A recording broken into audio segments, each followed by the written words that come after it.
Shabbat Shalom once again, brothers and sisters. And now to continue our rejoicing on this beautiful Sabbath day, we'll turn the services over to the great future priest, Deacon Shalomo Hawkins. Shabbat Shalom, everyone. You may be seated. May the peace of Yahweh be with each and every one of you. Today I'm going to be talking about microbes in our body. The land, water, and air can either benefit us or hurt us. Now, I looked up the definition for microbe, and it's from the Webster's Dictionary, and it means a minute life form. Now, how these microbes can benefit us. I have a fact sheet from Ohio, the Ohio State University, and they were talking about microbes in the soil and how they can actually, how they work in putting the plants together and everything. And it says microorganisms abound in the soil and are very critical or vital to decomposing organic residues and recycling soil nutrients. Now, bacteria are the smallest and most hardy microbe in the soil and can survive under harsh conditions. Now, these are bacteria. And then later on it says, active SOM, which is soil organic matter, is composed of the fresh plant or animal material, which is food for the microbes, and then is composed of easily digested sugars and proteins.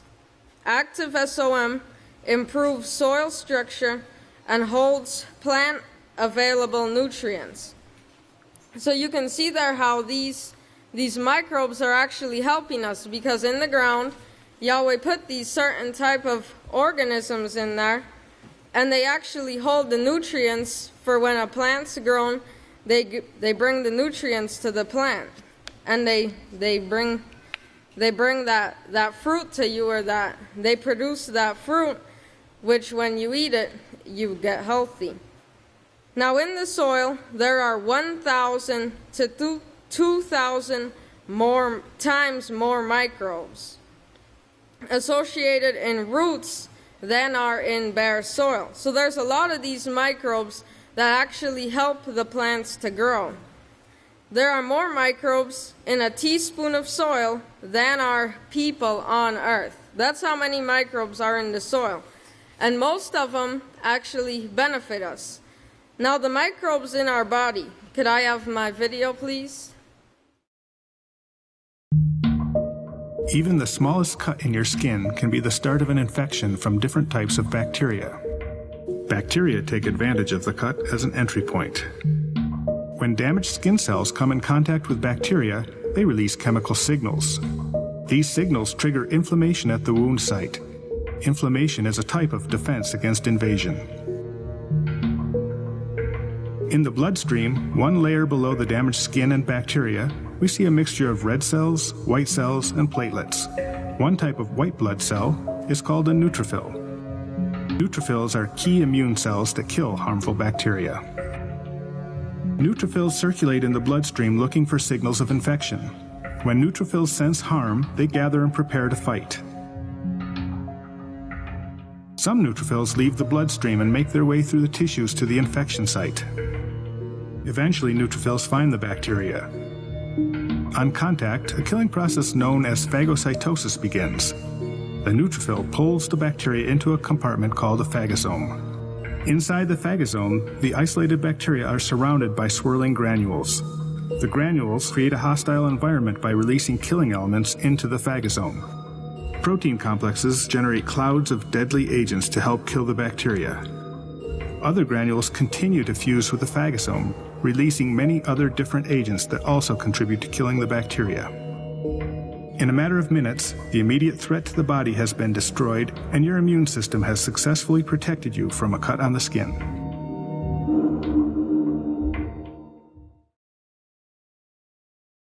All right, as you saw in the video, it showed that there was a cut in the person's arm, and the bacteria went in there And then your body produces cells from the bloodstream, which are called neutrophils. And they come and then they automatically make they signal to other microbes, and they come in and they make copies of that DNA or RNA, and which after that occurs, then they will clean up the bacteria. They'll kill the bacteria and eat it.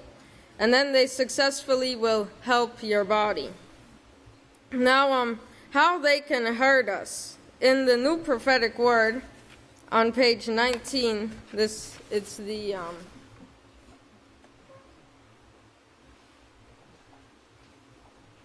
prophetic word right here. Drought on page 19. It gives certain facts.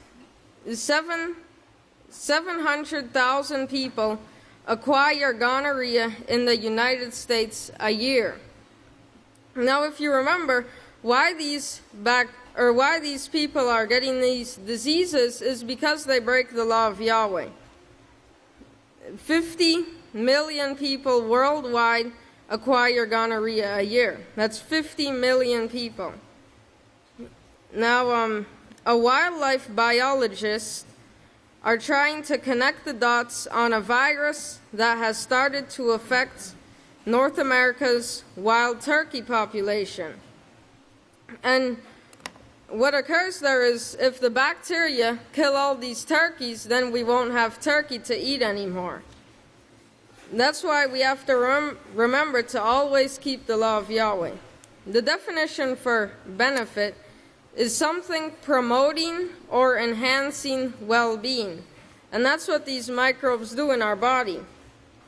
The definition from hurt, now these are from the Webster's Dictionary, means to cause physical pain or damage, to have a feeling of pain or discomfort, and to cause distress. So when we break the law, we're putting these things in our body which cause us to be distressed. Now, from the New Prophetic Word, page 18, it says microorganisms are live beings. They produce offspring. This a little down further in the paragraph. It says, they produce offspring. Yes, they multiply. They even enjoy doing their jobs, assigned to them by the law. It is estimated that it takes around 30 trillion different microorganisms, microkingdoms, to keep your body running properly. 30 trillion kingdoms. If one microkingdom is made sick from defiled food, water, air, or STDs, yes, STDs, that affects every organ in your body. Now, I have two scriptures. The first one is in Genesis. If you turn to Genesis 1. Genesis 1 and verse 26. It says, Then Yahweh said, I will make man in my image according to my likeness. They will have rulership or authority over the fish of the sea, over the birds of the air, over the cattle, and over all the earth, and over every creeping thing that creeps upon the earth. In verse 28, and if you see there, in verse 26, that's even including the microorganisms he will give us rulership of. In verse 28, it says, Then Yahweh blessed him, and Yahweh blessed man. And Yahweh said to him, Be fruitful and multiply, fill the earth and subdue it.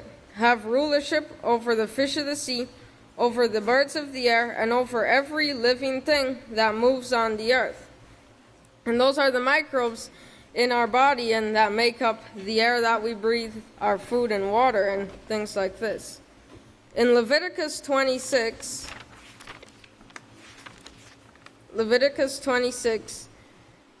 on page 105, verse 18, it says, If after all this you will not listen to me, I will punish you for your sins 7 times over. Verse 20, it says, And your strength shall be spent in vain, for your land shall not yield its produce, nor shall the trees of your land yield their fruit. And what we see there is that he's saying in verse 18, if you don't listen, if you don't obey these laws, then in verse 20 it says, then your strength will be in vain, because these microbes will not listen to you. That's why we have to keep in mind to keep Yahweh's laws. And with that, if everyone will please stand. I have the privilege and honor to turn it over to the great Khan Nathaniel. Shabbat Shalom, great priests and saints of Yahweh. You may be seated. I know everybody was looking forward to the previous teacher that he mentioned, but it's only me. The glorious Sabbath day. Yahweh has given us the strength and shown us the great mercy and compassion to make it to another Sabbath day, which he showed, praise Yahweh, which he showed this day through the great witness and through the words of the great witness, that he would give us the answers to our problems, the answers to our questions. He would give us great peace. He did say that the Sabbath day would be glorious, as taught by the House of Yahweh and the Last Days Anointed Witness, Yisrayl Abel Hawkins. And it is. It is glorious. There's no two ways about it. The only place on the face of the earth that is given reverence to Yahweh is the House of Yahweh at Abel. There's no way to deny it, to refute it, to debunk it. You know, there's so many theories in the world today. The theory of evolution, the theory of, all type of different theories. And those theories are being debunked and changed and twisted and turned. But there's no way to change the way of Yahweh or to debunk it, to turn it around. The pastor showed us, he said that there's no such thing as an atheist. Okay, there's no such thing as an atheist. There's just an individual that's ignorant of Yahweh's laws, ignorant of Yahweh's scriptures. Okay, there's just a disbeliever. Okay, the atheists are not educated in the way of Yahweh. They're not educated in the scriptures, especially not by the House of Yahweh. And this is why they would be able to say, well, I'm an atheist. I don't believe in the Creator. Because they ask themselves questions like, if there was a Creator, why is there so much suffering in the world? But the knowledge of Yahweh is our strength and our stability, as we read in the scriptures. As we understand, as taught by the House of Yahweh, the knowledge of Yahweh is our strength and our stability. And we can answer those questions. Each and every one of us, from 4 years old to 94, we all have the strength and the ability to answer these questions. The title of this lesson today is, you must be present to be presented. You must be present to be presented. The only place on the face of the earth which Yahweh has chosen to place his name is here at the House of Yahweh. And if you remember, Pastor taught us that the word Torah, the definition of the word Torah, means to repeat. Okay, to repeat, to continually edify. So, us having the opportunity to hear the words once again that the Sabbath day is the seventh day of the week, that the name of Yahweh is the only name by which we will be saved through salvation, okay? That the House of Yahweh is the only established place according to prophecy that has been brought forward in order to bring true peace to the whole world. And there's no way to debunk that. There's no way to change that. There's no way to alter that. I was preparing for this lesson today, and I just want to start off with a beautiful, beautiful reference and I got this reference minutes before I came up here by one of the great priests who got it from one of the great priests, which was the great Kahan Yedidiah Hawkins. He sent in this scripture. And it just lines up so perfectly with what I wanted to bring today. The words of the great witness. Okay, so this is in the first book of Yisrayl.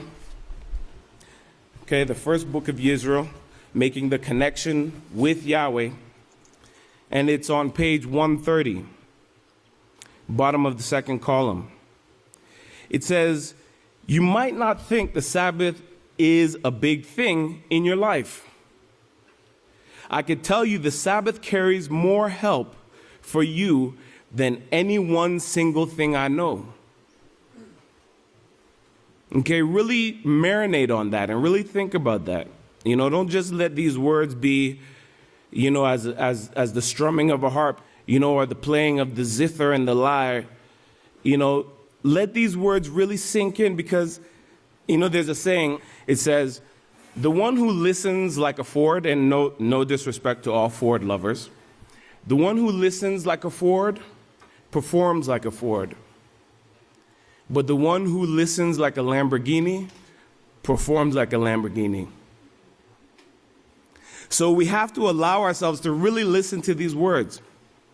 Really let these words sink in and permeate, okay? So Pastor says, you may not think the Sabbath is a big deal. Okay, so you might not think the Sabbath is a big thing in your life. I could tell you the Sabbath carries more help for you than any one thing I know. It comes straight from Yahweh Himself.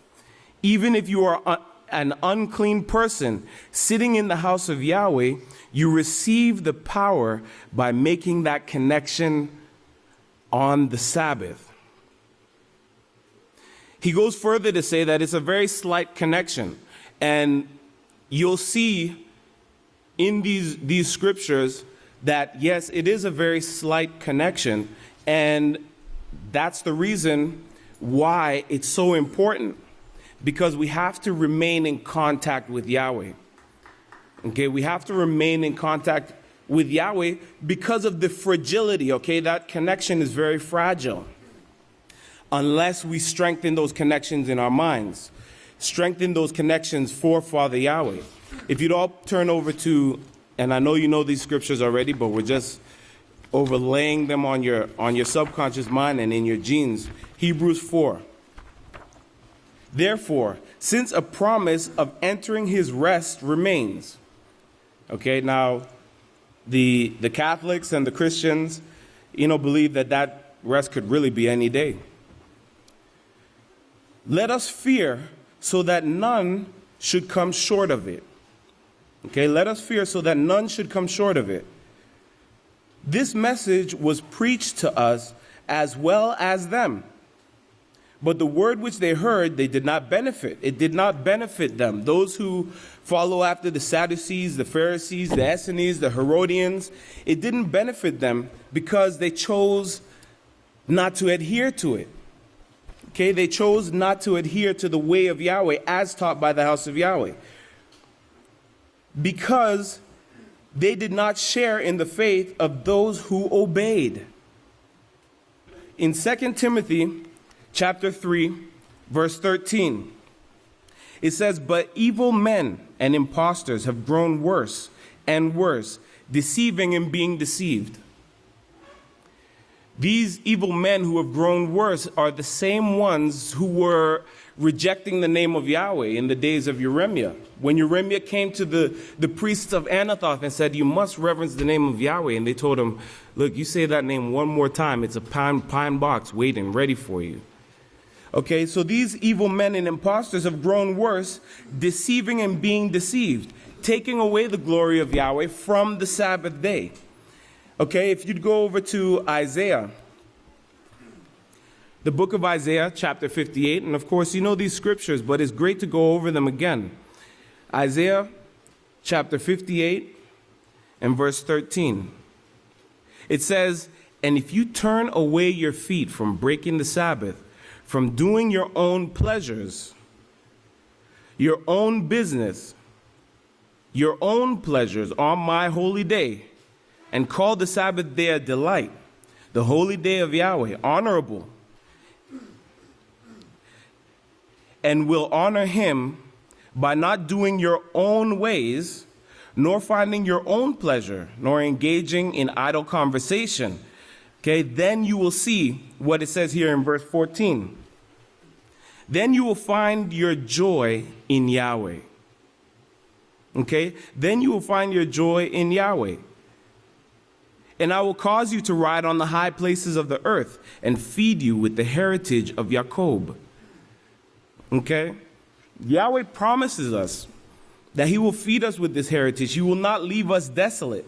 If you'll go over to Isaiah 29, Isaiah chapter 29, Pastor gives us further instruction, or Yahweh gives us further instruction through the teachings of the great witness. Okay? Because if you remember the fragility of Yahweh's calling, okay, it's very, very conditional. Okay? The unconditional love is something that's not taught by Yahweh. Okay, unconditional love has nothing to do with Yahweh. Yahweh says, if you will do this, I will call you my people, and I will be your father. But if not, you have death and destruction waiting for you. But this shows you the fragility, how fragile this calling is, and how we have to guard it. Something that's fragile, if you send a parcel and it has fragile content on it, you'll do everything that you can to make sure that on the way, it won't get destroyed. You'll wrap it in foam, you'll wrap it in bubble paper and put all type of different things. And then after you do all of that, you'll write on it, fragile. Okay? So it says here in Isaiah 29 and verse 13, therefore Yahweh said, because these people draw near to me with their mouths, and honor me with their lips, but have removed their hearts far from me, and their reverence to me is taught by the precept of men. Okay, the reverence to Yahweh is taught by the precept of men. Well, we do know already that the friendship of the world, the teachings of the world, is bitterly opposed to and in enmity against Yahweh. If you would go over to Job chapter 35. Okay, because Job was being exhorted. He was being exhorted to believe into the one whom is the strength, the true power and the strength of Israel. Okay, the power of Israel, which was Yahweh, the Father of the children of Israel. And of course, we are the children of Yisrayl in these last days. So we have to remember this instruction, this edification also. It says in verse 12, okay, so Job, the book of Job, chapter 35 and verse 12. It says, the carnal man cries out. The carnal man cries out, but Yahweh does not answer. Isaiah 59 will give you the reason as to why Yahweh doesn't answer.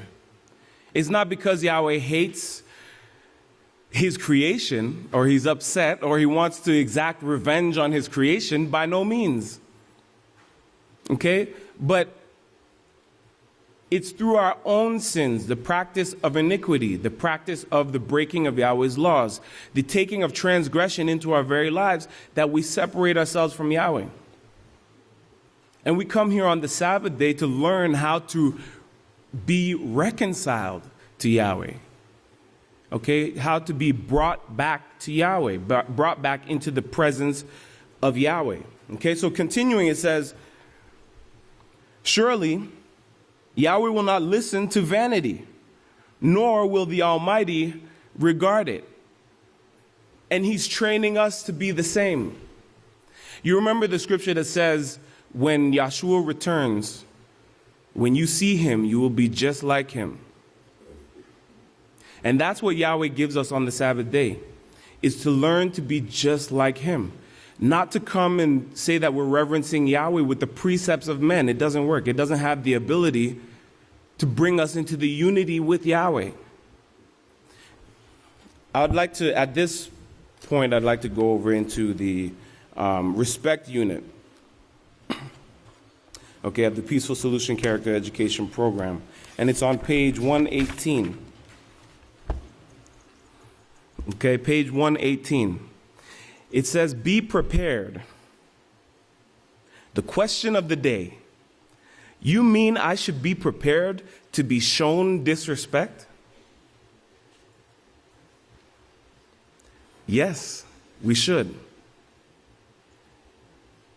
If we're prepared to be shown disrespect, when it's shown to us, we're already ready for it. The problem that comes when a person gets offended is because of an expectation that hasn't been met. So if you expect your brother, you expect your sister to be holier than thou, you're going to be disappointed. Okay? But the Peaceful Solution shows us here, it says, the reality is, not everyone at this time is trying to develop a positive moral character. Now, that doesn't mean us in the House of Yahweh that all of us are, because we are. All of us are striving. All of us here are striving to become in the image and likeness of Yahweh by believing into the one whom Yahweh has sent. Okay? So, does that give us the opportunity or the right to retaliate when we have been disrespected? This says be prepared. Okay, be prepared. Now, I'm ready. When I see him, as soon as he says something, he better not talk to me. I don't know what I'm going to do. You don't. Okay. What about self-control? Self-control is controlling yourself and controlling your actions too. You know the rest of the song. It says, there are people who are deliberately disrespectful. They literally regard disrespecting others as a form of entertainment. These are the words of the Peaceful Solution Character Education Program, and it's very, very, very true. To the intent that some of us don't even realize, but we are entertaining ourselves. But if we find peace or a type of solace by retaliating, that came from entertainment. Okay? What Satan did was she caused there to be entertainment so you would find pleasure in something other than Yahweh's laws. And now the focus is there. The focus is out in the world. You know, our minds are, because of all the flash and the bang and the boom and all of the big colors and everything is oversized, under morality, destroyed and destitute of any type of learning or understanding. But it's big and it makes noise and it grabs our attention. Okay? That's an entertainment to us. So now when it goes past the initial awareness, grabbing our attention, then it seeps into our character to the intent or to the point to where you don't even have to think about it and the disrespect is there. You don't even have to try. You don't even have to work.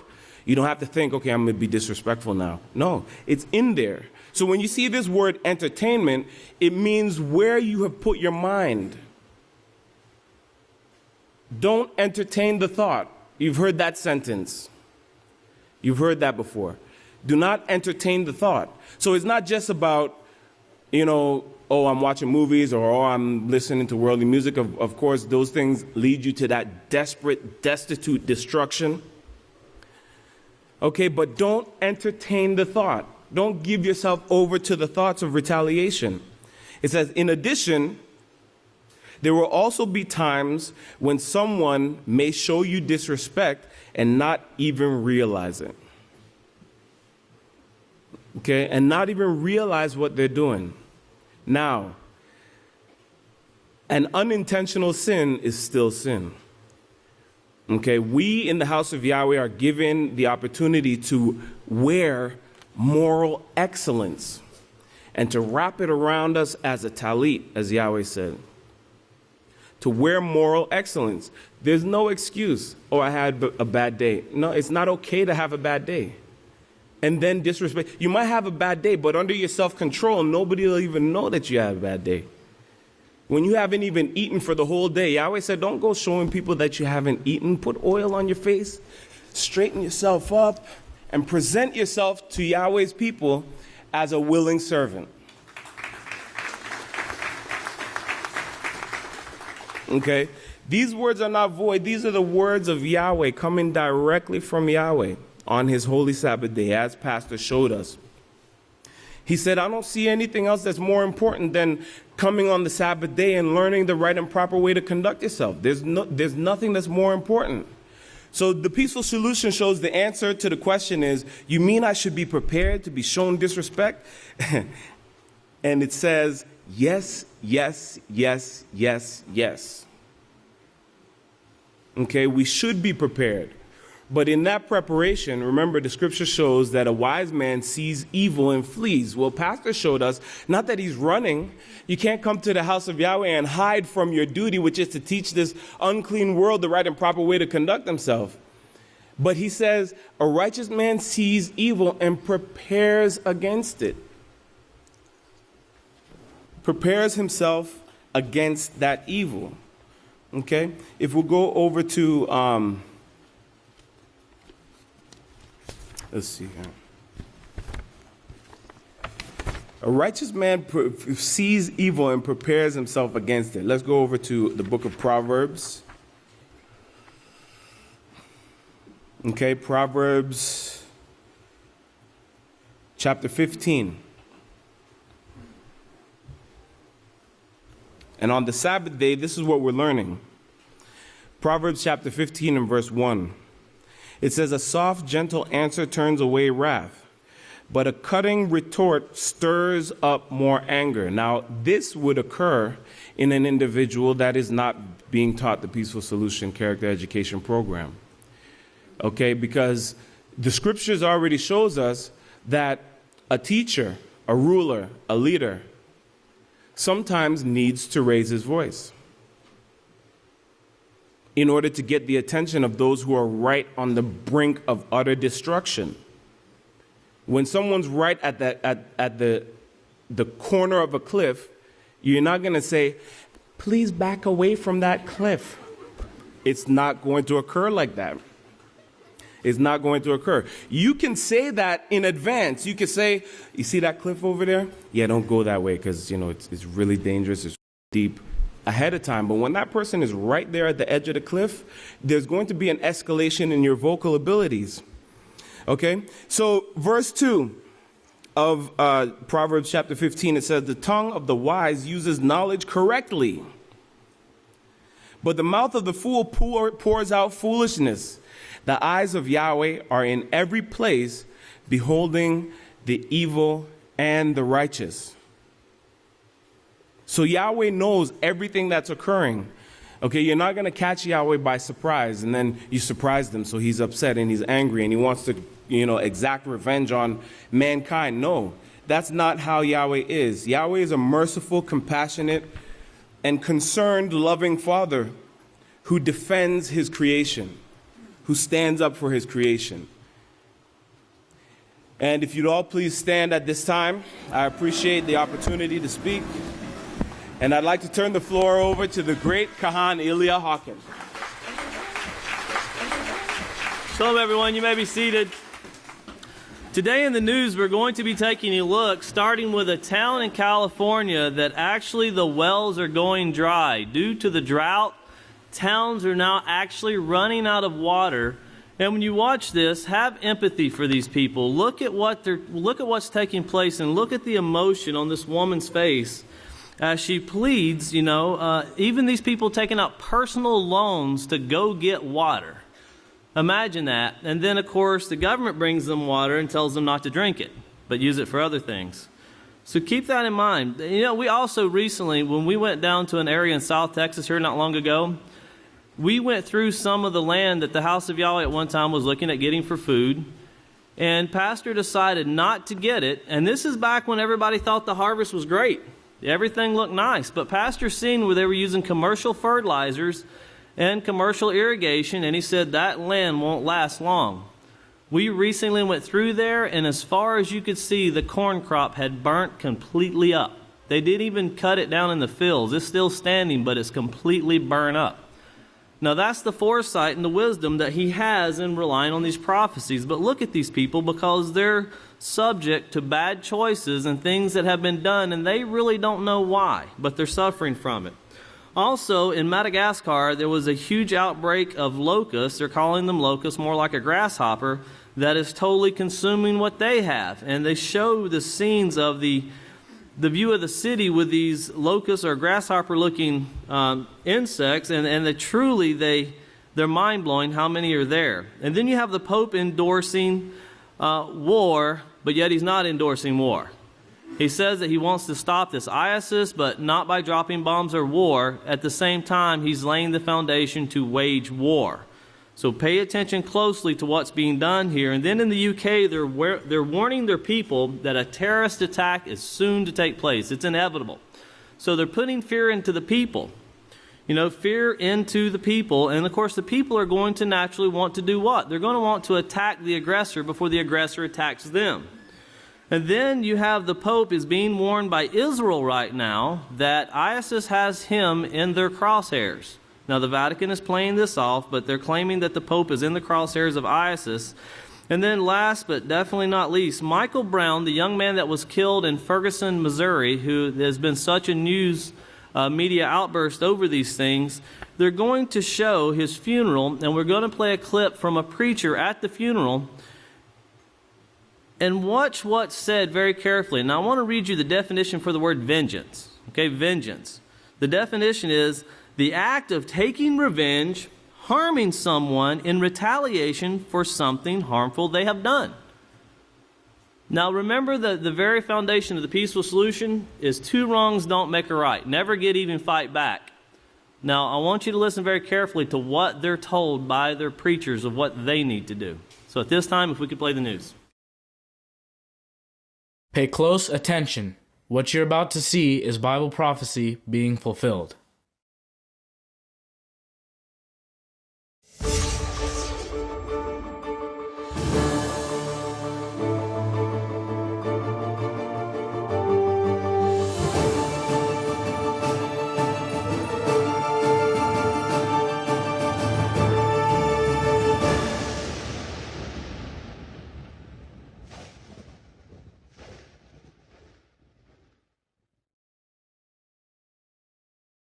Welcome to another edition of YPN News, bringing you the news as it relates to Bible prophecy and foretold by Yisrayl Hawkins.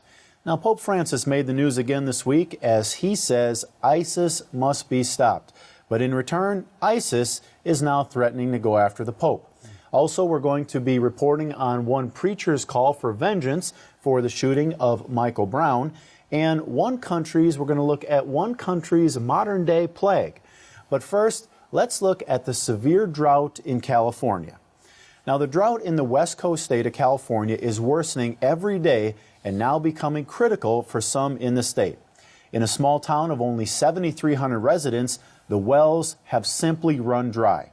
At least 300 homes have been without water for weeks now in the town of Porterville, California.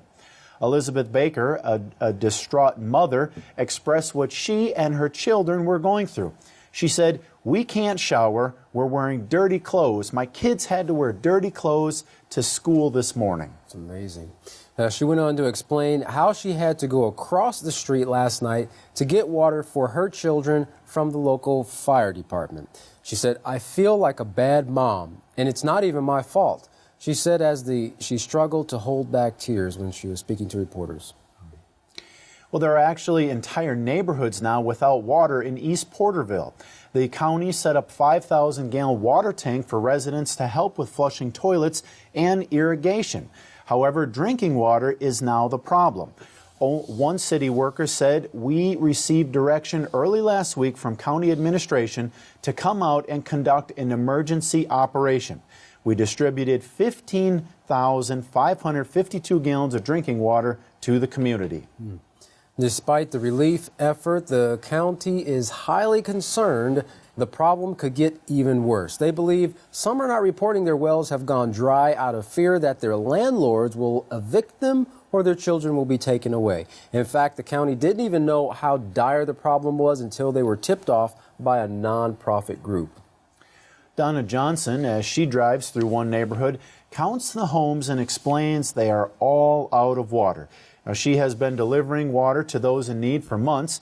It's just kind of become a job, she said. She felt compelled to help with the water shortage and even took out a personal loan to pay for the water. Now, sometimes I go home and cry because some of the situations are so sad right now. Yeah, the problem's bigger than any one person can handle. County officials have been handing out 12 gallons of water to each person in need. It's considered a 3-week supply of water. In fact, that's actually a bare minimum, seems like, supply of water. They're asking the state of California to reimburse them for the $30,000 they spent on water so far. Well, residents of Madagascar have been experiencing what life was like in the days of Moses, when a huge swarm of locusts descended upon their capital city. Now, in the past 5 years, swarms of giant locusts have regularly swept in over the island nation off of Africa's southeastern coast, devastating crops and other food supplies within just a few hours. They can come in and wipe out the entire crop. Wow, that's amazing. The Food and Agriculture Organization, or FAO, of the United Nations estimates that the ongoing locust plague in Madagascar threatens the livelihoods of some 13 million people, of which 9 million earn their living from the very land that the locusts are actually destroying. Now, last year, the UN agency launched a 3-year emergency program to try and control the locust infestations through aerial campaigns to protect the crops. One representative explained out of the 44 million in donations that the FAO has called for to fund the program, it has only so far received 28 million. So that's about 15 million short. And unless they get that other 15 million, they can't start the program. So therefore, they can't conduct any more of the aerial performances there where they spray the crops. Right. Well, we are going to actually shift our focus over right now to the Vatican, of all places. The Catholic Church is pushing for war, and YPN's Larry McGee has our story. Larry, how exactly is the Pope endorsing war? If the military forces in Iraq were to decide to take back territory from ISIS, then Pope Francis would endorse that decision for the reported purpose of stopping ISIS from attacking religious minorities. Analysts say strong emphasis is on the word stop. And while some believe that the church has been reluctant to involve itself in Mideast military matters up until now, analysts now believe that the Vatican is clearly building a case for military action under its just war doctrine. The pontiff's comment this week came following his trip to Seoul, South Korea, where on the plane, the Pope was asked if he supported U.S. airstrikes against ISIS in Iraq.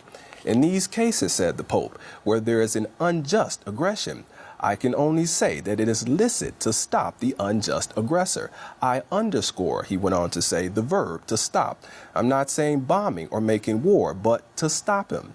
The means by which he can be stopped must be evaluated. Stopping, he concluded, the aggressor is licit. Analysts, of course, say that the Pope chose his words very carefully.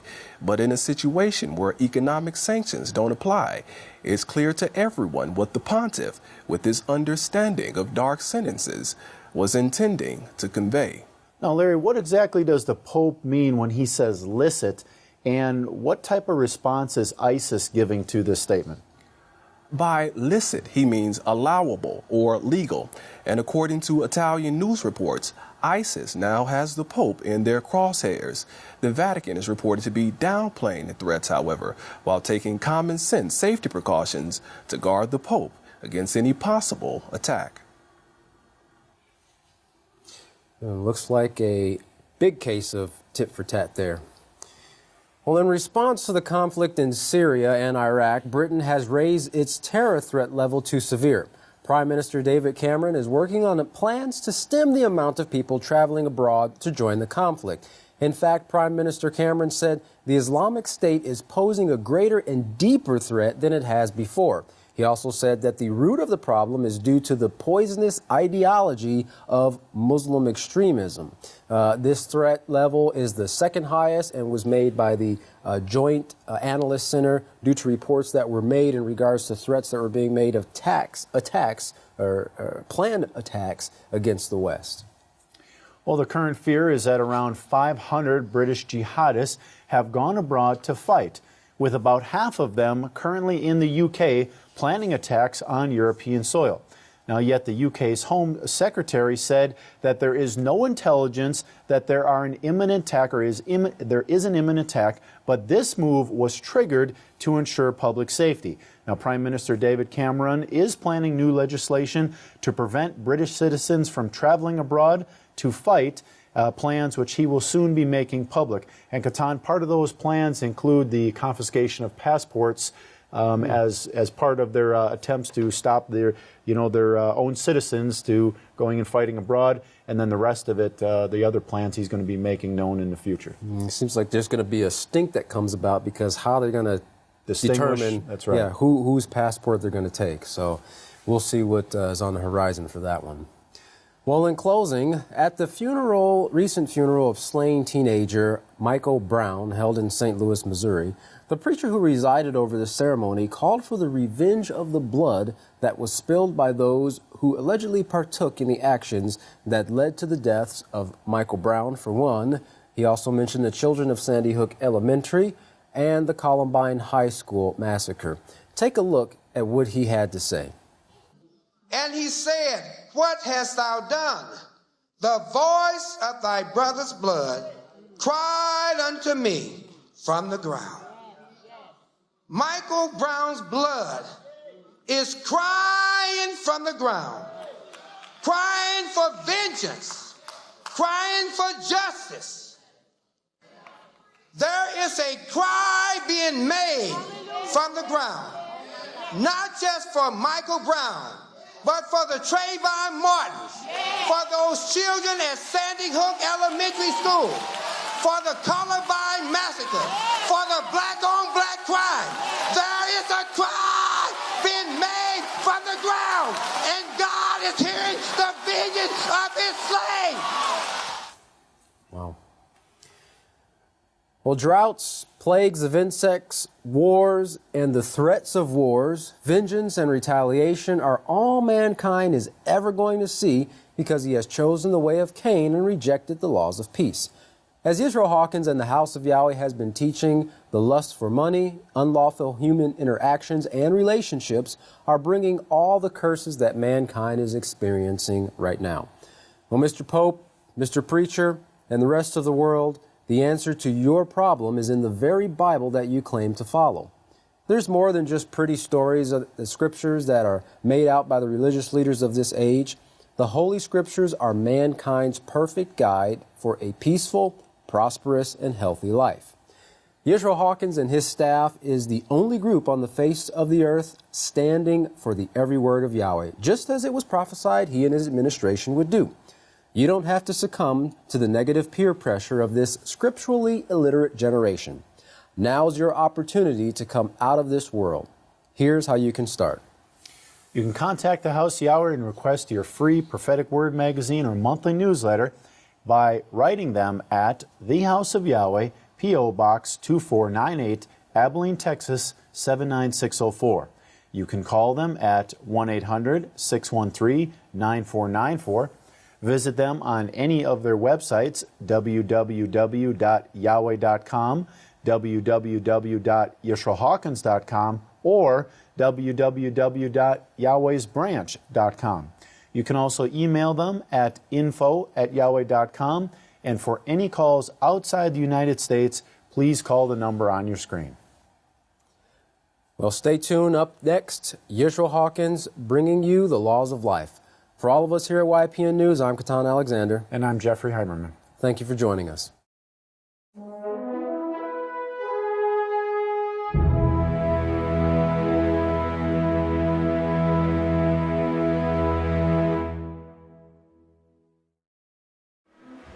This time, if everyone would please stand, I'd like to introduce the greatest teacher in the world, the great Kahan Yisrayl Abel Hawkins. Shalom, everyone.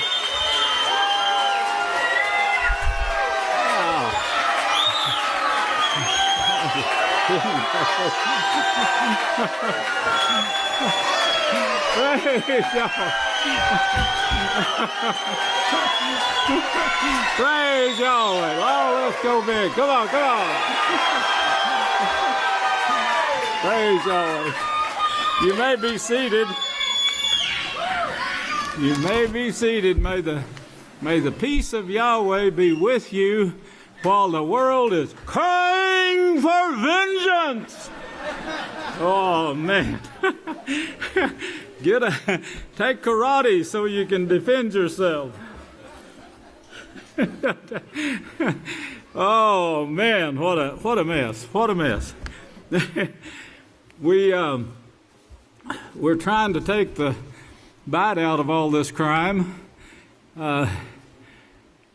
There is a light at the end of this prophesied worst generation.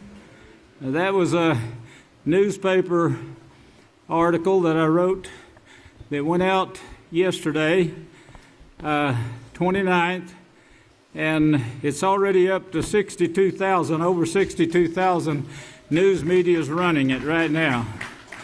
It's more than that now. This will reach, I would say, 100,000 before it slacks off. Being run in Addison, Texas,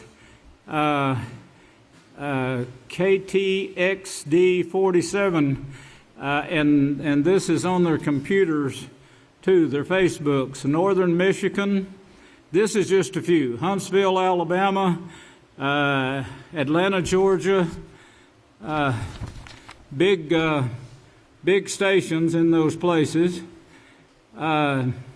Here's what the Bible said. Now, this was last week, and this was written, it wasn't written by request. In fact, I had the letter already started, but we got requests for the House of Yahweh to write on this subject from worldly people, not House of Yahweh members. That was a first. Well, here's what the Bible says about the shooting of Michael Brown.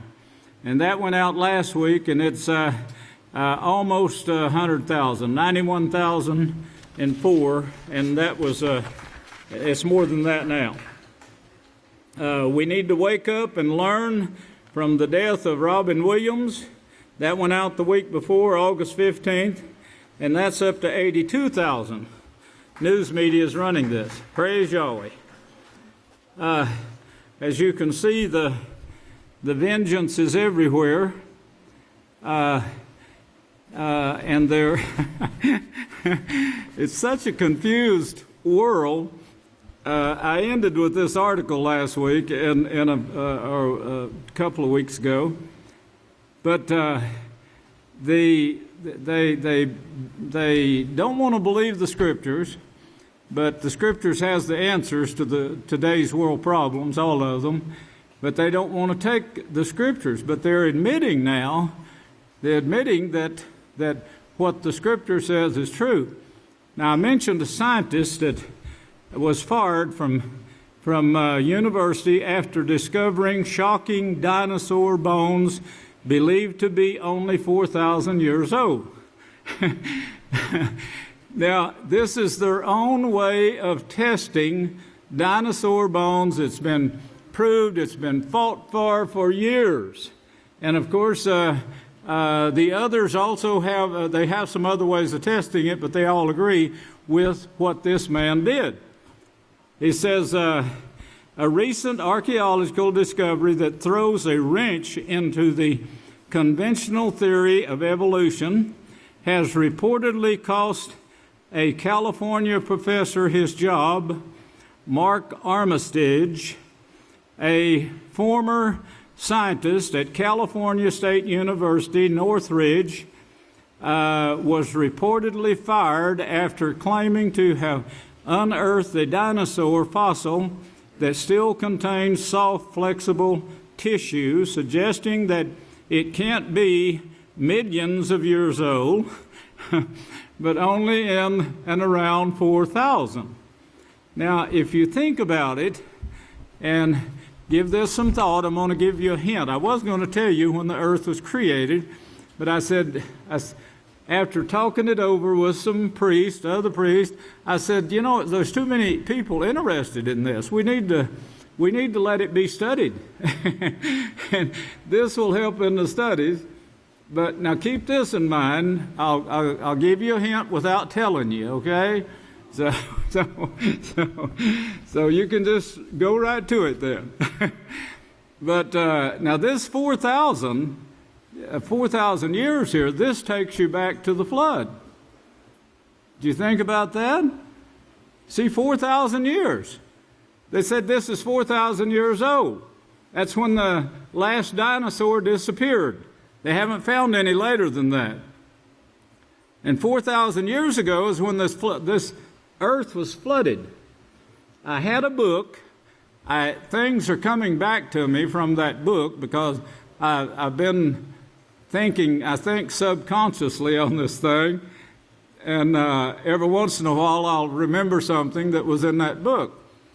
But from that flood, there's a book called The Flood. There's several books called Flood, but and I don't remember the author, and it was thrown in a dumpster and burned or sold for 10 cents or something back when Satan came at me in fury.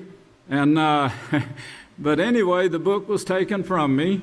We're hunting another one now if we can find it, but it's just simply called The Flood. And but it shows the earth's layers and how a flood had to exist, had to be, in fact they proved it, a huge flood that would have covered the entire earth. And the layers of the earth prove this. Now, in that flood area, there was dinosaur bones found down deep. And they could actually tell from those layers where those bones were, and of course prove that they were killed by a flood because they all died at the same time, and it died at that time that this flood came. Now that was one of the things that actually proved a flood, but also proved that there's dinosaurs alive at that time and got killed. And this was a magnificent find that he brings this up today and actually finds one of the latest ones killed. Wonderful, beautiful. And of course lost his job for doing so. A 30-year veteran in the field. Has published many studies over the years in peer-reviewed journals. Now, I think you can, there's a lot that would back me up, but I see things that are going on now scientifically. Yahweh said the earth, Yeshua said the earth, the world would be as it was in the days of Noah. And the things we're doing today is, you can see the similarity. They didn't have bombs, but they had, I believe, they created these dinosaurs to make war with. The other day I was reading about a tiger crossed with a leopard or something that weighed a couple of tons. You know, this beast was big as half as big as an elephant, and he had claws in his feet and jaws that he could crush a man in a second. Now, if you would imagine what was going on during the flood in 2000, somewhere around 2000, I think it was 2300 is what the scripture dates it. If you could imagine these people creating beasts to fight with. Now, Yahweh created the original beast, and he took every one of them on that ark with Noah. he didn't take any dinosaurs with him, but he took the other beasts that he had created as he had created them in the shape that they were created and put them on the ark with Noah. Now, if in this crossbreeding, cross genetics, and so forth, which the demons had a great knowledge then, if you remember, because Satan, she had the power to create and maintain flesh. So if you had that power, you could also take what the scientists are doing now and easily create fighting beasts that would fight your battles for you. They'd be like a dog on a chain. You could control them, to some extent, but you could use them to fight your battles. And this is what was going on in Noah's day. And of course, when the ark was built and Yahweh took what he wanted on that ark, the rest were left behind. And of course, that's what you're finding. That's what this man found today, was one of those soft tissues that is actually killed during that flood area. Now, that is scientifically factual, and the man proved it, and he lost his job for doing so. I'm thinking Satan got really angry about this. Well, there's a lawsuit now recently filed by this man who lost his job, describes this action to the discovery of fascinated since flexible matter has never before been discovered on a dinosaur fossil. Naturally, he published his findings. In this case, he published them in the televised journal Acta Histochemica, and proceeded to share the findings with his students. His lawyer, he said, terminating an employee, this man's lawyer says terminating his employee is illegal, he said, said his lawyer, Brad Dukas, in a public statement, in an attempt to solace scientific speech at a public university, is alarming. This should be a wake-up call and warning to the entire world about academics. Well, of course, that's the way that the Catholic Church, by force, they want freedom, freedom of speech, but they want to tell you what to speak and what not to speak. It's like the Indians said, the so-called Indians of Oklahoma, when they made treaties with them, they said, you always have to look for the man speaking with the forked tongue, because he's saying one thing, in the treaty, but another thing he writes. And of course, most Indians could not read, so they were left to sign things they didn't know they signed, giving their lands away and so forth. Since about 1948, there was a movement took place that it was advertised by Malachi Martin, and in the Keys of This Blood, and also in his interviews. And he was telling about the plans of the Catholic Church and the New World Order that Henry Kissinger spoke of. Henry Kissinger is very wise in worldly politics, geopolitical politics. He studies this constantly. So, and he's got a new book out that he's writing to show where our mistakes was made, how they were made, and why that the New World Order is in a crisis. Now get that. This New World Order, he says, is in a crisis. Well, of course, he was the advisor to Pope Benedict, and of course, now I think he's secretly He's the secret advisor to Pope Francis, and still carrying both popes now, still seeing both popes. But he's in Pope Benedict's time, he brought forth. He's the one that went to the politicians instead of the Pope. He would go to the politicians and give the Pope's orders, so it was kept secret what the Pope was saying.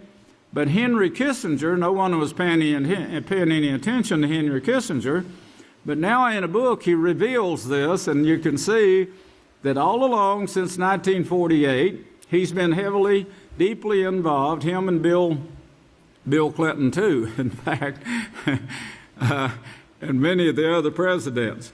But Henry Kissinger, on the Assembly of the New World Order, the concept that has underpinned the modern geopolitical era is in crisis. Sermons have been preached, and many more should be, but I need to mention one thing here. The Savior spoke on this, saying, "A kingdom divided against itself won't stand." And of course, Yahweh is building a kingdom. You're the ones. You're the finish of this. You're the remnant. He's building a kingdom of unity.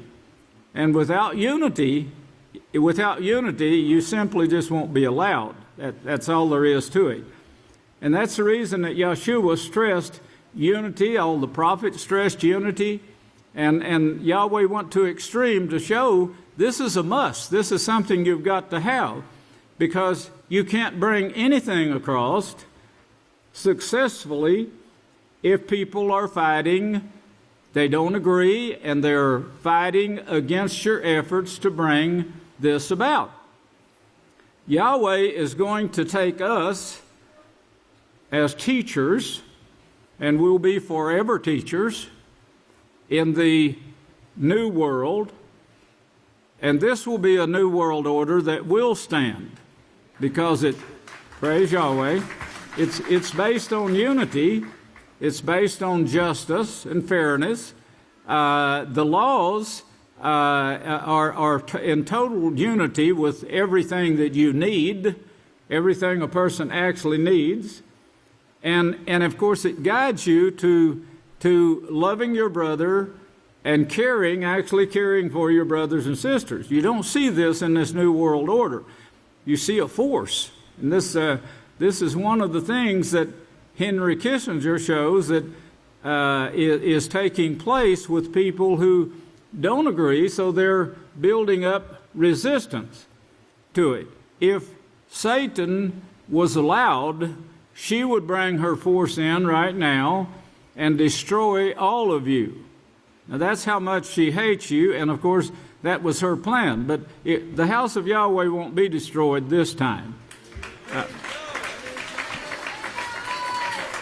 Yahweh said, the last will be first. We who remain alive as teachers will shine as the stars of heaven in brightness and glory and so forth. Well, Henry Kissinger brings this out and shows that they don't have unity in this new world order. Yeshua showed that his house will have actual 100% unity, and they will all be teachers of this way as well as guardians of Yahweh's way, to see to it as they teach they will build a kingdom of priests that will forever be teachers in the new world. And if someone is going a little crossways, they will hear this voice quickly behind them saying, "Hey, this is the way. Walk you in this way." And then if it takes further help than that, they will be shown the history of earth, of mankind, and what mankind was put through in order to teach them this lesson. And we'll have it all in front of us. We'll have it all where we can teach them and show it, where we will make them understand. And if they still choose to go their own way, of course, they'll be cast out. There won't be disunity. But in this crisis, in the new world order that was presented by Malachi Martin called the keys of this blood, and the keys of this blood is, of course, is the so-called Levitical priesthood. There never was a Levitical priesthood, but they called it a Levitical priesthood because the Yahweh said, you think you want Korah ruling this thing? Well, I'll let Korah rule it. And that's exactly what I brought out in the last sermon, if you caught that. So the Korahites, which was Levites, of course, they were the sons of and brothers and nephews of Moshe. They were all this one family, and they weren't chosen through righteousness at all. That wasn't the way it was set up. Yahweh showed from the beginning in Genesis 49, this is what you're going to see out of the 12 tribes. He showed you that and said this is the way they're going to end up. But the kingdom he is forming is altogether different. As Yahshua said, this won't be for you. These people rule by force. And the ones who are stronger than they rule them by force. But he said, this will not be so among you. Well, how are they going to get their authority to rule? By unity. And Yahweh is going to know whether they're in unity with him or not. And Yahshua showed that. And you got to be 100% in unity, he said, in order to have a part in this kingdom. And Yahweh knows the heart, remember? And that's the way he rules, with the heart. So your heart has got to be in this also, be in this work, wanting to serve, wanting to bring this, first off, bring this kingdom to completion, and then, of course, be transferred, given authority, and take over what's left of this sin-sick, dying world. I saw an article last week where it said this one baby was born with Down syndrome, disease, eclipse of the lip, which took part of the nose and takes part of their face,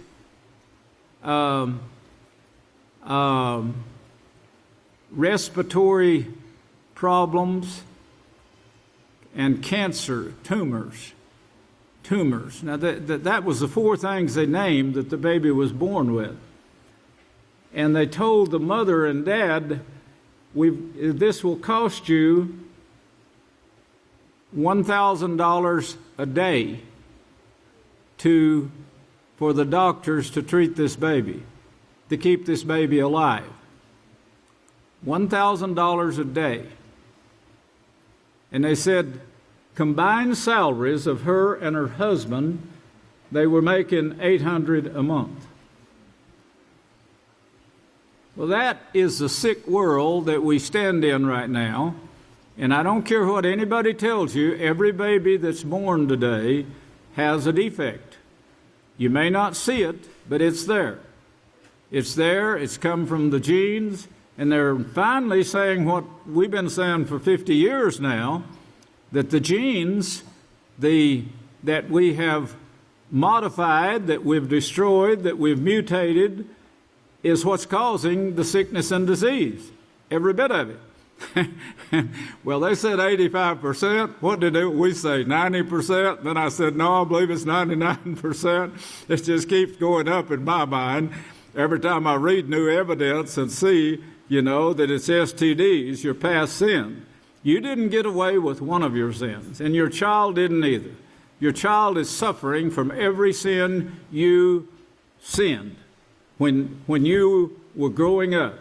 And all of it came right down, as Yahweh showed in Genesis 49, it comes right down to the day where sin is stacked up inside your bodies. The result of sin is stacked up, coming through the babies. They may not see it for a few months or a few years before they discover, yes, he was born with this, came from the genes of his mother and daddy. Well, they're realizing this now, and I'll read that. I can't get to it this week, but maybe next week. But Henry Kissinger, he says, the concept of order that has underpinned the modern era is in crisis. Now, he's talking about what we're doing, what you're seeing on the news right now that we're showing you every Sabbath.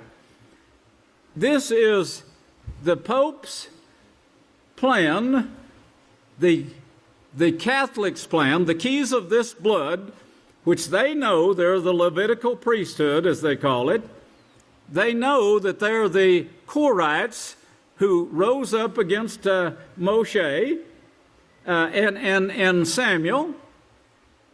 And they know they took over the House of Yahweh, took the name off of it and started calling it temple. They stopped keeping the laws. They never did keep the laws, in fact. Yahweh said, they've been like this ever since I brought them out of Egypt. They brought this God worship with them. Remember, this is in the 8th chapter of Samuel. These are the ones, the violent men, as he showed you in Genesis 49. Oh, the violence of the Levites. Don't let me stand in their counsel, he said. He tells you that. Well, that is what inherited the temple, took over the temple by violence, the kingdom of Yahweh. This was the kingdom of Yahweh that was actually given to Moshe, but taken from him by violent men after the land in the tiny spot in Israel is taken over.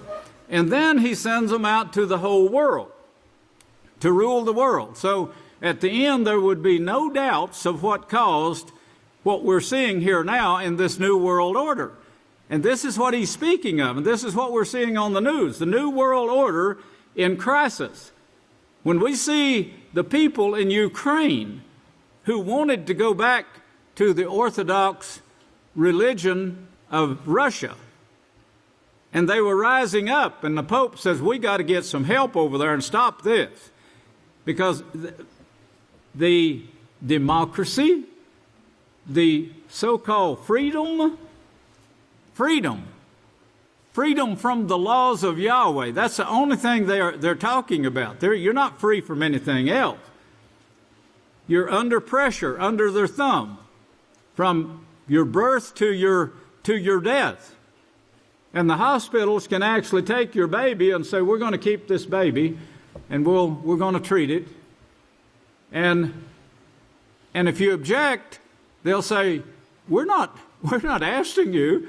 We're telling you, I'm going to keep this baby, and we're going to examine this baby and keep it under eye for a few days and see if what we've found here goes away. And if you want to object, and you go ahead and take your baby and leave, I'll have you arrested. I'll have you imprisoned. Well, that's the world we're living in now. That's the freedom they're talking about. They want the girls free to sin. I saw a news clip yesterday that where a girl was in an academy, and she was telling about the rapes and this new law that they passed, that yes don't always, or no don't mean no, no means yes, and how it was horrifying to her because of what she had gone through. Well, of course, that's part of the world today. You know, the academies for girls. This is the freedom that they're talking about. And of course, they try to get you in the academies so you can learn to make a living, or learn to make a living for the corporation that you'll go to work for, Dunkin' Donuts or whatever, to make them a bunch of money. The ones with the money is controlling these schools. They're the lords of Abelin, or the ones that's controlling Abelin.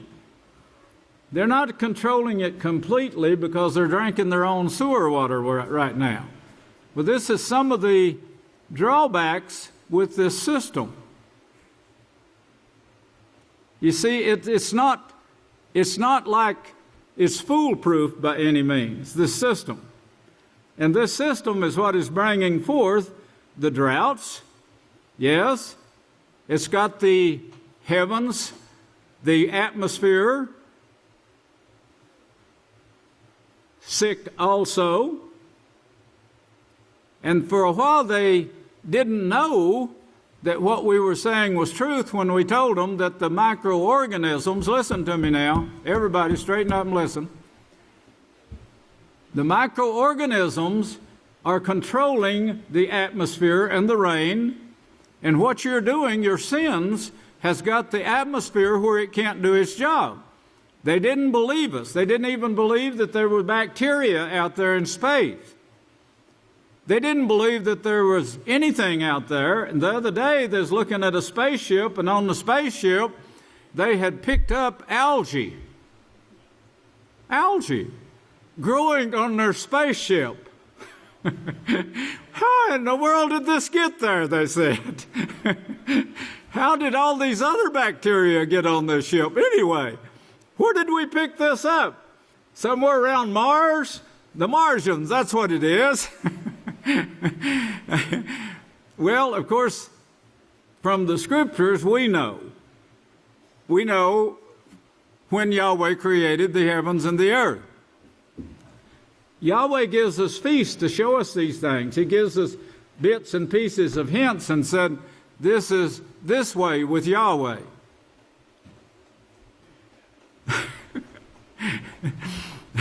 Now that was a great hint as to when the earth was created. That's some of it. It's pretty deep. It gets pretty deep, but I want you to learn to go deep, of course, in the study of Scripture. And that's what you need to be doing in your off time. If you have any spare time after you get through with the other work, you really need to be reading what has been written and listening to the spoken word that's been spoken. Because in that, I know I brought that out. I might have not made it clearer as I should have, or maybe I shouldn't have. Maybe it was an inspiration that caused me not to make it clear. But now it's going to be a great study, and maybe by Tabernacles, if you have found it, if you haven't found it, I may wait till Tabernacles the next year in heaven. Did you get that last part? Okay, he says the concept of order. Now, you know what he's talking about here is a plan. You know, Yahweh has a plan that was with him in the beginning. And that plan, of course, was to make man into his image. That was his plan, to make man in his image. But you don't just turn the Leviathan around. This Leviathan has gobs and gobs of heavenly beings following. And they have a huge empire built up out there. The same thing you see in mankind's kingdoms right now, and they're all against the house of Yahweh. But Yeshua said to you, the house of Yahweh is not going to be a big, strong kingdom to start with. We're not going to have a big army. We're going to be like a tiny seed, the tiniest seed there is. And when it's planted, it's going to grow up to be the biggest tree on earth or the universe. Now that's the way it's going to grow. He's even said 3 out of 4 will fall away because they will not come to unity with Yahweh, with the laws of Yahweh, and it's like he said of the Israelites. He told you this to begin with. They eat, they drink, and they rise up to play. And the play pretties that we have now available to our young people, they'd be better off not to have those wheels. They'd be better off not to have them Satan-controlled computers unless you're going to sit there with them and guide them into what to study and what not to study. They'd be far better off not to have them in their possession. Well, the concept of order, the plan of order that the Pope the keys of this blood, has lined out to take over the world once again. See, they did this with the Roman army. Remember, the fourth beast was the Roman army that actually took over and ruled the world.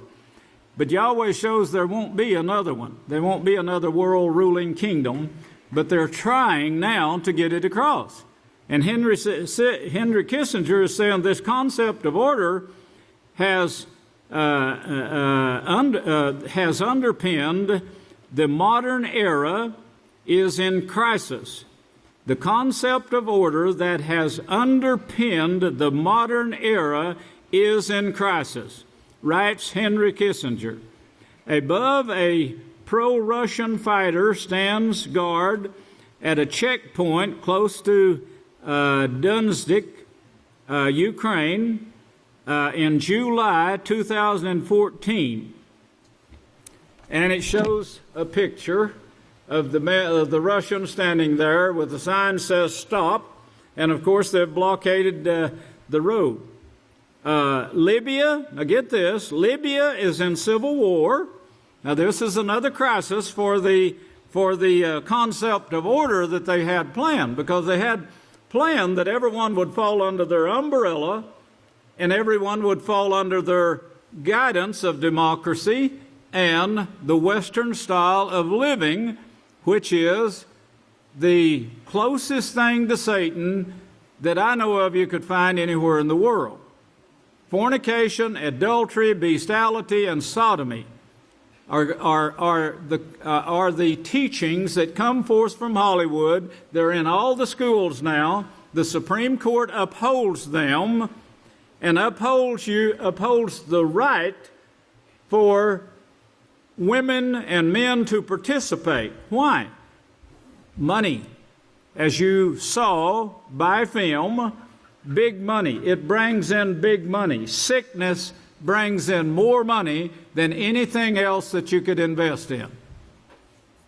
The big market in drugs brings forth big money to the Catholic Church. And it's provable. You can get that off of the internet, by the way.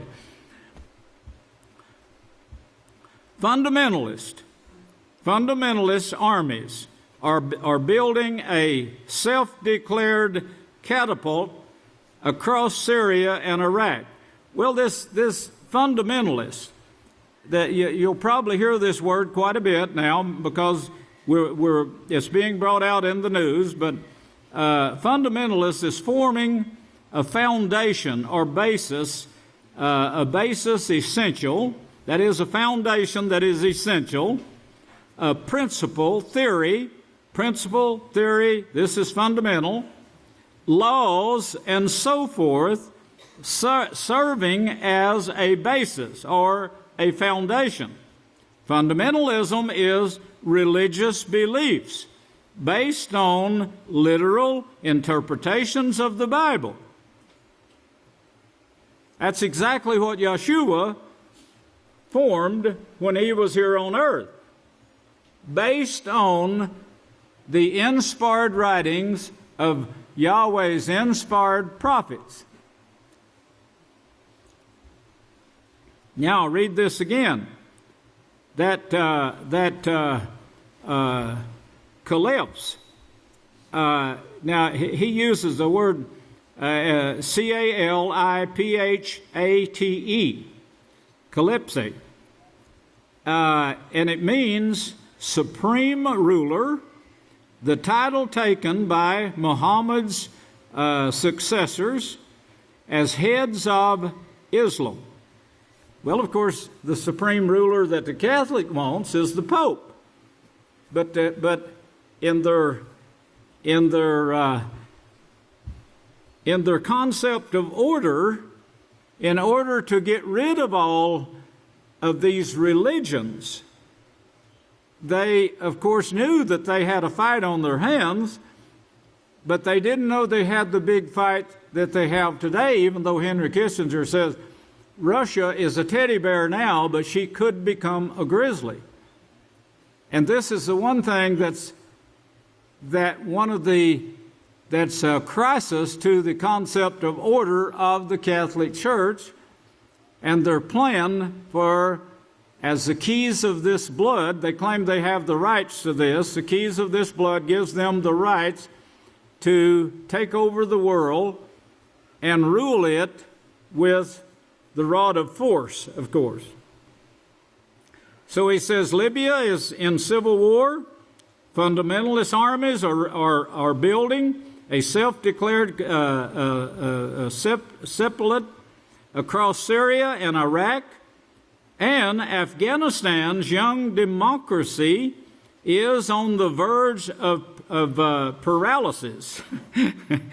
To these troubles are added a resurgence of tensions with Russia. To these troubles are added a resurgence of tensions with Russia and a relationship with China, divided between pledges and corporations and public reclamation. That word is, it means to answer. Now, it means to answer, but the accuser with another accusation. So Russia accuses us, we accuse them. And this is what's coming about with Russia, China, the United States, and a vast of other foreign nations that hasn't accepted this concept of the keys of this blood. The concept of order, that is the idea, the concept, the idea of the plan for a modern new world order or government for this era. It's for this generation now that this was planned. Started in 1948, and they're supposed to have it finished. They're supposed to have it finished already, but it's in a crisis. In this generation, remember what Yeshua said about this generation? He said, we're going to see wars. Well, this is what they're afraid of now. We're going to see wars, and we're going to see big wars, because what we're seeing now with Ukraine, with Russia, with Afghanistan, Iraq, Libya, all of these nations, what we're seeing is a buildup of hatred in opposition to the concept of the keys of this blood. So the concept of order that has underpinned the modern era, that is today, this generation, this era, is in crisis. The search for world order has long been defined almost exclusively by the concept of Western societies. Did you get that? Did you get that? It's long been, let me read it to you again. The West is referred to here. It's always, the West is America. Hollywood. As goes Hollywood, goes the world. So goes the world. Well, that's a great saying, as goes California, but Hollywood is the one that runs California. Well, of course, Hollywood is sinking now, along with in their sins, sinking in their sins, 1 foot a year right now. I believe we had something on the news about this. They've been, instead of rationing water, they started drawing it from the earth. One report said we could take the water that they've pulled from under California. They've got just about all of it now. It's just about dry. We could fill Lake Mead, Ontario. They named several lakes. Several times over, they said. Now, this is the amount of water that they have overused in California. Why would they do that? The preachers have signs in front of their churches to pray for rain.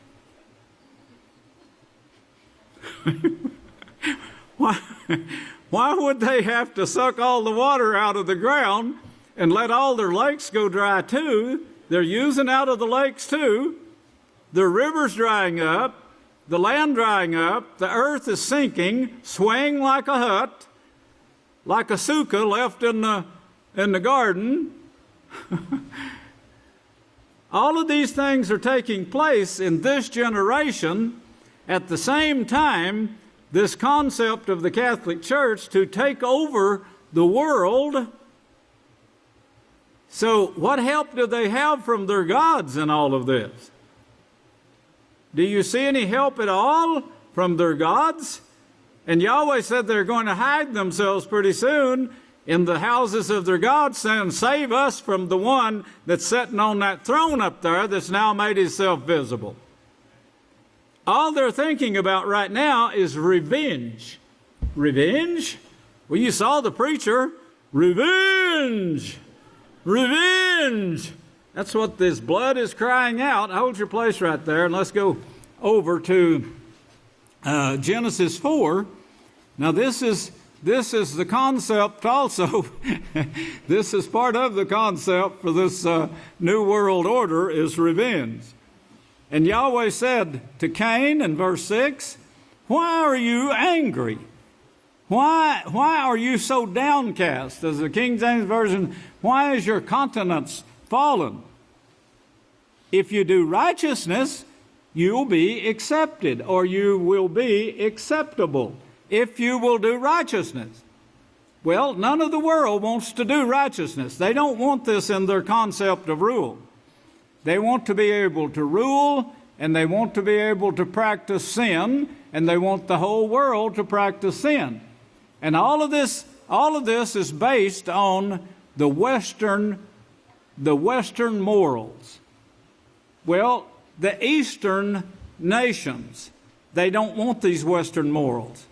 And a lot of the countries in the South don't want it either, or in the West. If you do righteousness, will you not be accepted or acceptable? And if you do not do righteousness, sin is crouching at your door. The desire to sin is with you. That's what's bringing forth the crisis right now. But you must overcome it. Now, Cain talked with Abel, his brother, and then he killed him. He killed him. And if you look on down to verse 10, this man was talking about this right here, Cain's blood crying out. And he said, what have you done? Yahweh said to Cain, what have you done? The voice of your brother's blood cries out to me from the ground. And of course, this guy says he's crying out for revenge. Look on down to 14. Surely you have driven me out this day from your face. This is Cain talking, saying, you've driven me out from your face. Of the ground I shall not be seen by your face. What's he going to be seen by? By the face of the gods. And the face of the gods is the crisis we're seeing in the world today.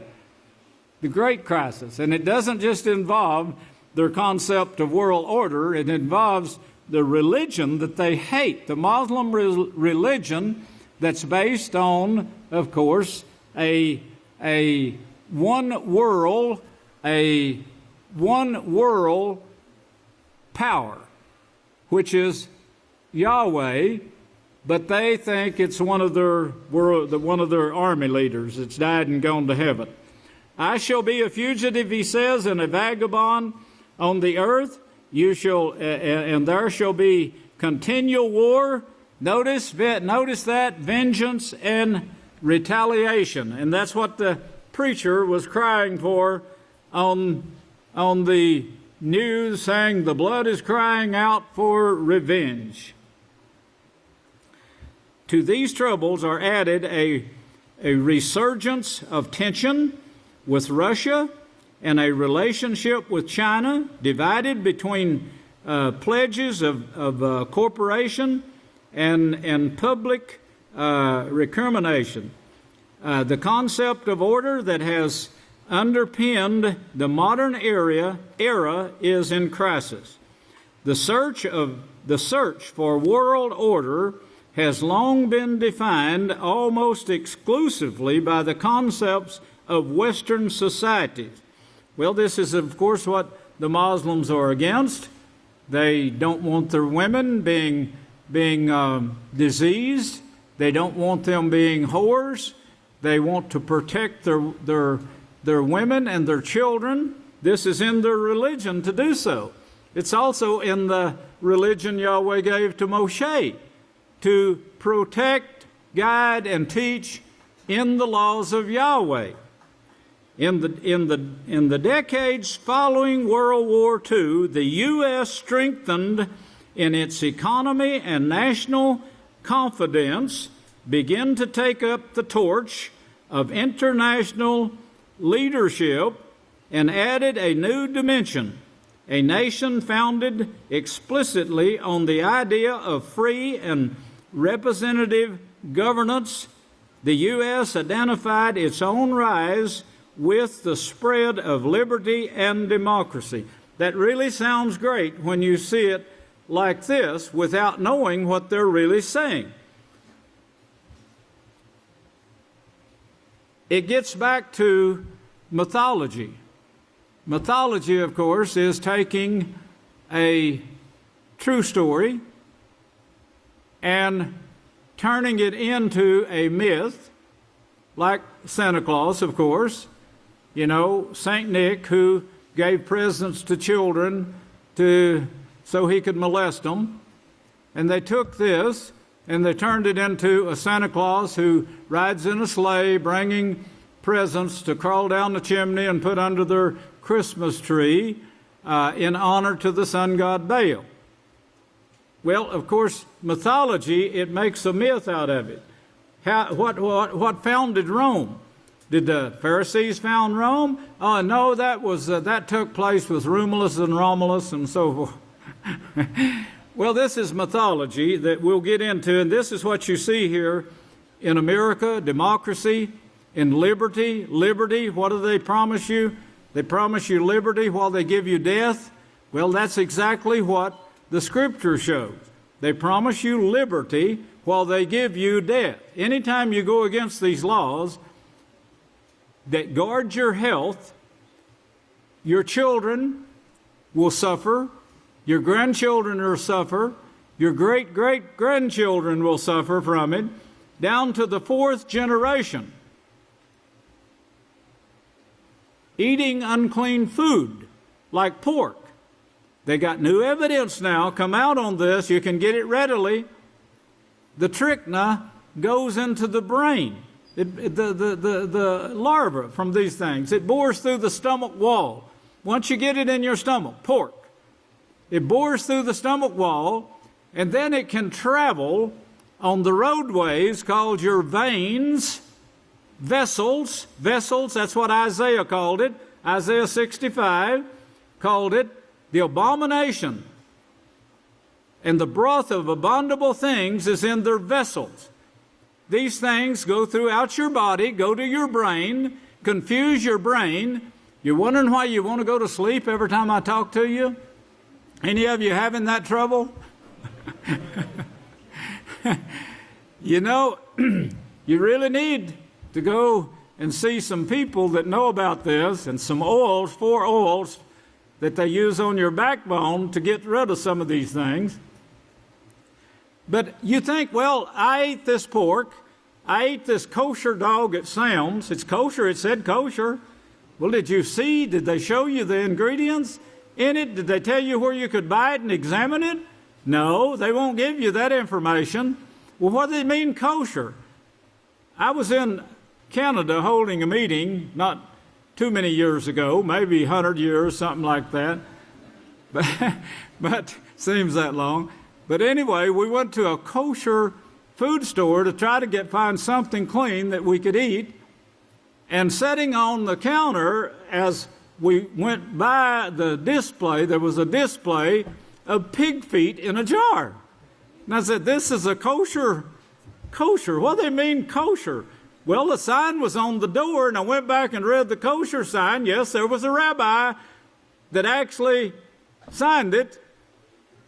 Of course, the Jerusalem Post has a list of rabbis every month, or used to, I guess they still do, of rabbis that koshered things that were not kosher, and they find them monthly, every month in Jerusalem. That doesn't stop them. They get paid big money to do this. Well, this is democracy too. The spread of liberty, which gives you death, is not really liberty. Liberty gets you wound up in a rat race in the world, going to colleges where you get raped Yes, and now they're trying to make it to where you can't even fall on the people. Also, getting girls in the armies, in the armed forces, and they're falling on the people for rape. And the senators in Washington say, you mean they didn't join the army for that reason? You know, this is the crooked, stupid minds that we have already confused that's in leadership up here, way up high. Of course, he got a lot of criticism from that statement, but I'm told they all laughed. Well, this is what's going on in the minds of the world. This is the liberty they want you to leave Yahweh for and run to their liberty.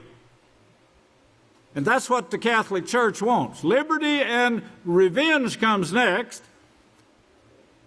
Now, revenge, the father didn't like it. He grabbed his gun and went to kill him. The brother didn't like it. He even killed his mother and then went to the school and killed some more. This is the liberty that they promise you. And of course, democracy, which this is a mystical word also, like Santa Claus.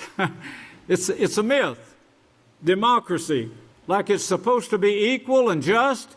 It's not equal and just at all. It's run by the Catholic Church, and if you get out of line, you'll see why they're after the Muslims right now.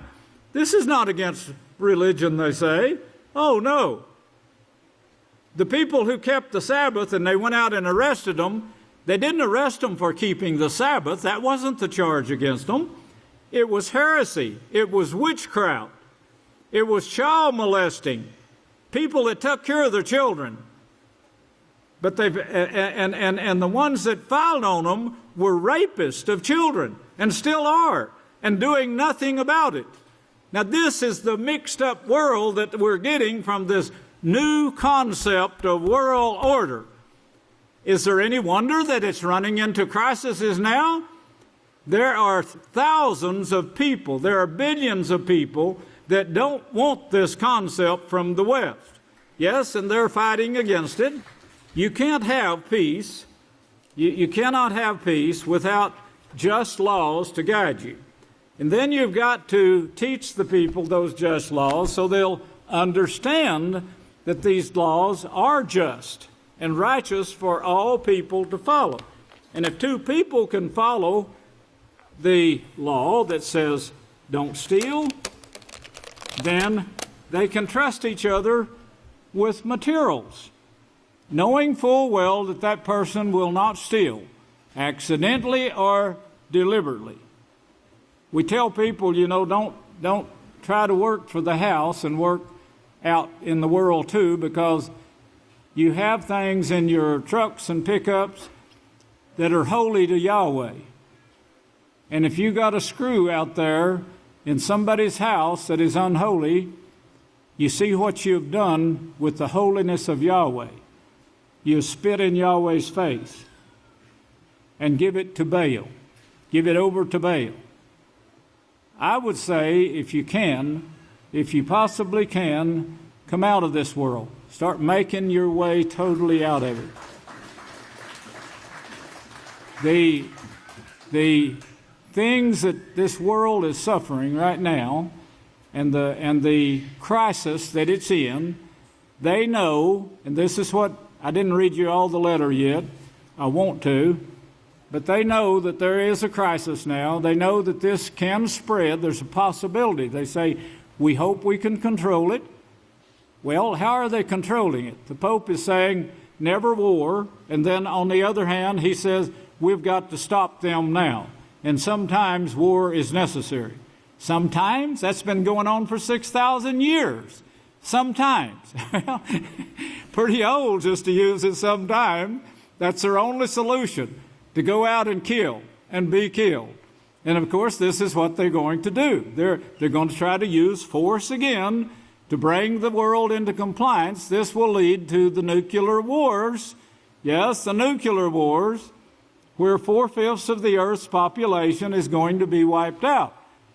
This new world order that we saw, this new order that Henry Kissinger is deeply involved with the Pope and giving advice. He's the Pope's right-hand man, and he's the one that goes secretly to the politicians and said, this is what we've got to do. Well, they've convinced a lot of people that this will work, but they've also shown that their plans don't get carried out. And what they're got in mind is bringing the people under subjection. But all of these nations out there, they agreed because they didn't say anything. They were quiet. They didn't really agree with them in unity, but they didn't say anything, say, no, I'm against this, because they knew if they did, they would be punished economically, as Russia is being punished right now.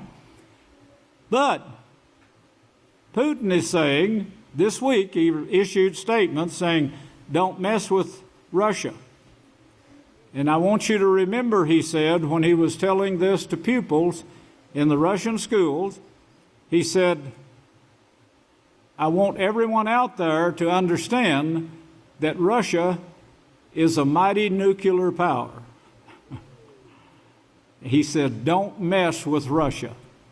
And they said that this was his strongest words that has ever been spoken by the Russian people. He's actually threatening nuclear war. Well, that puts the United States on alert, saying we've got to get first strike. The threat doesn't stop anything.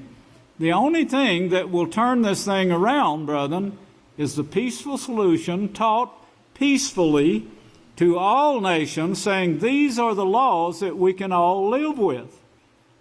Don't you see what a difference this would make?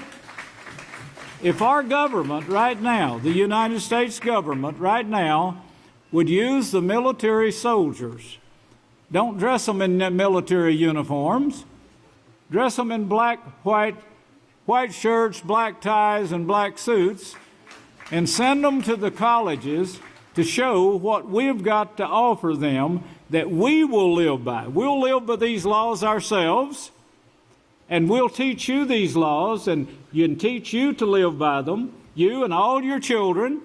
We'll teach this free to you. We'll take this money that we spent on one stupid bomb, and we'll teach the world how to live in peace. Those people would readily accept those laws to live by. We wouldn't be telling them, don't worship Muhammad. They'll tell themselves that once they find out what Yahweh's laws teach. Yes. But that's the only way we're ever going to have peace. We're not going to have it through force. Yahweh knew better than that. Yeshua said it. He said, you won't do this in the kingdom. In Yahweh's kingdom, there won't be such a thing as force anywhere. There won't be any ruling over someone with force. It's going to have to be taught. They're going to have to agree. They're going to have to be in unity from the heart, in unity.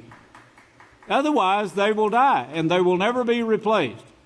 They'll go back to dust, and that's where they will stay.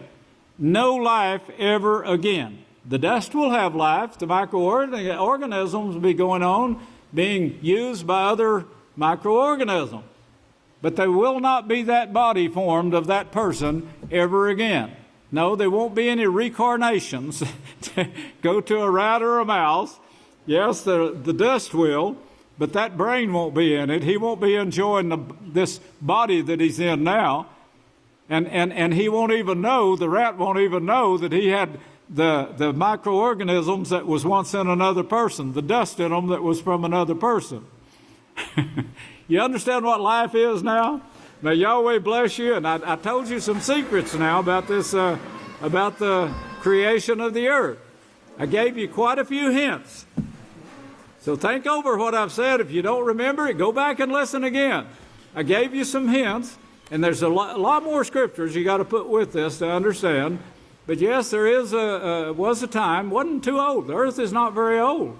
In fact, the flood book itself, there's no use in all of you getting that and reading it. You'd never put it together unless you know the scripture. But if you had the scripture, if you could remember the scriptures, you'll see the things that hint towards this date, and then the scripture itself then, Yahweh gives you the date. We did it. We did it in some films, and we didn't even notice what we was doing, but we did it. Cartoon. May Yahweh bless you, and I'll turn the services back to the next leader. I love you.